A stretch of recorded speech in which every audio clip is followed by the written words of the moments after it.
Last year, 7 months ago in October, to campaign for Governor Branstad, and prior to that you were here in March 2010 to sign copies of your book, No Apologies. Where have you been and why haven't we seen you lately?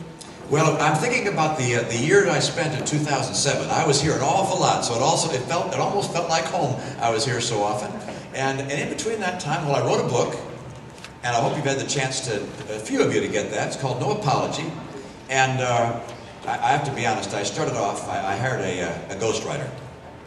And I sat down with a ghostwriter, and you know, he interviewed me and took all sorts of notes, and then came back with the first chapter, and I read it, and I said, this will never do, because this isn't me.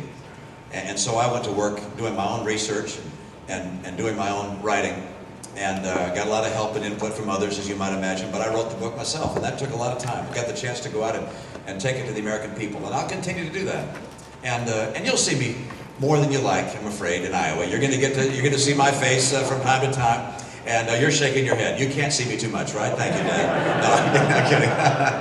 I'll be here plenty, and you'll get to know what I stand for. This is, look, Iowa plays a critical role in the process of selecting our nominee and selecting our president. You're first in the nation, and that's why we're here. Of course, I'm going to visit other states as well, and make sure that my message is taken across the nation. And it's pretty straightforward. I believe in America. I believe that we got it right. I believe in free enterprise. I believe in freedom and opportunity. And I know when government gets too big, freedom and opportunity are the first victims. I believe in America. And I've had the experience to understand how America works and how to put Americans back to work. And so that's a message you're going to hear here in Iowa. And it's a message that I'm going to take across this entire country, because I want not only to win in Iowa and everywhere else across the country, in all 50 states. I'd like to win if I could, but in the final analysis, I want to win that final race. And say to Mr. Obama, you're a nice guy. We like you. You have a lovely family, and you've done your best. But frankly, it's time for somebody who understands how this country works, and I'd like to be that person. Thank you.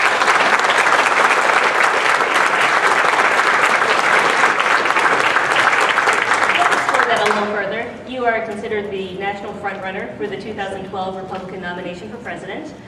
News broke out last night that you will officially announce your candidacy June 2nd in New Hampshire. Why not Iowa? Is Iowa not going to play a major role in your campaign? Well, you have to have one place, and it's next door, of course. And it's an early state, New Hampshire is, as you know. Last time around, by the way, we had a big announcement. Don't know whether you saw that. Big stage in Michigan with cars behind me, flags and so forth, and in Dearborn, Michigan.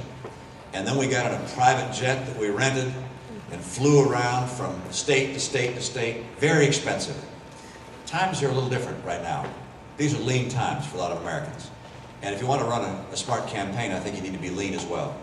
So I'm not going to be flying all over the country and making a big falderall, and instead I'm going to focus on getting my message out there. And my guess is you'll have plenty of opportunity to see me. I care about Iowa, I care about every state in this country, and I care about the American people. And I'm going to do everything in my power to be successful in this race and to win it. And that is what my attention and focus will be, and I know that keeping a lean campaign is part of winning in the final analysis. Thank you. And by the way, I'm here today.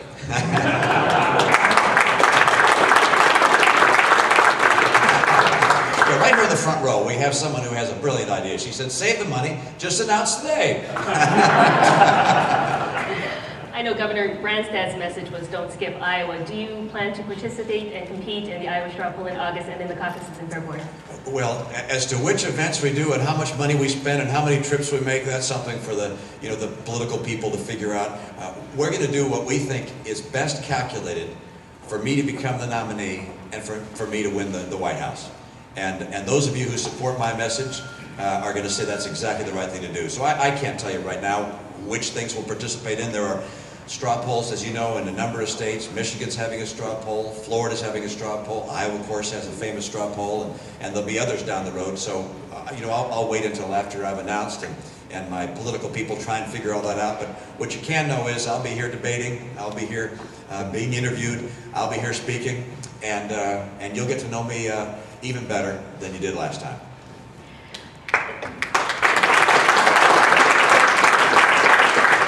Earlier in 2000. 2008, you placed second in the Iowa caucuses with 25% of the vote. I remember. You remember that well, all right. What makes you a better candidate this time around?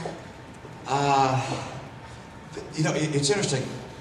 Right now, the issue that Americans are most concerned about happens to be in my wheelhouse. Right now, the issue that I hear when I go across the country is who can get this economy going again and create better jobs for me and for my kids. I was with a number of college students the other day and said, how many of you got jobs? These are people just coming out of college, and about half had jobs. And the number of young people coming out of college who expected a bright and prosperous future beginning with the graduation are now pretty surprised to see that those jobs haven't been there.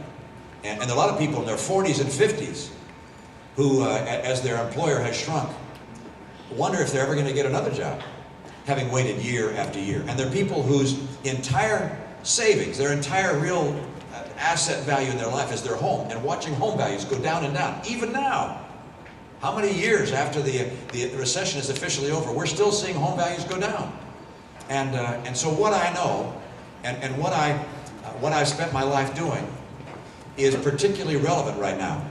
And so as I meet with people in Iowa and salute you for what you're doing here, I mean, you've got Capital Crossroads, which is connecting with communities across the state to find ways to create more jobs, to make Iowa more competitive region by region. We did the same thing in Massachusetts. That's the sort of stuff I do and I know. And I want to make America more competitive. And that's why I think, I mean, I'm the same guy as I was last time. It's just that the things I know and the they want to get us out of here, don't they? My guess is that means we need to exit the building. Is that right? I presume that's the fire alarm. So, you guys, it's great to be with you again. Oh, they stopped it. Oh, somebody went out the emergency exit. Okay. If we need to go, we'll let you know. I wasn't trying to get out of tough questions, I promise. Sorry, Lynn, go ahead. Do you really think you can win Iowa given the strength of social conservatives in this state? Do I think I can win Iowa? Can I win Iowa?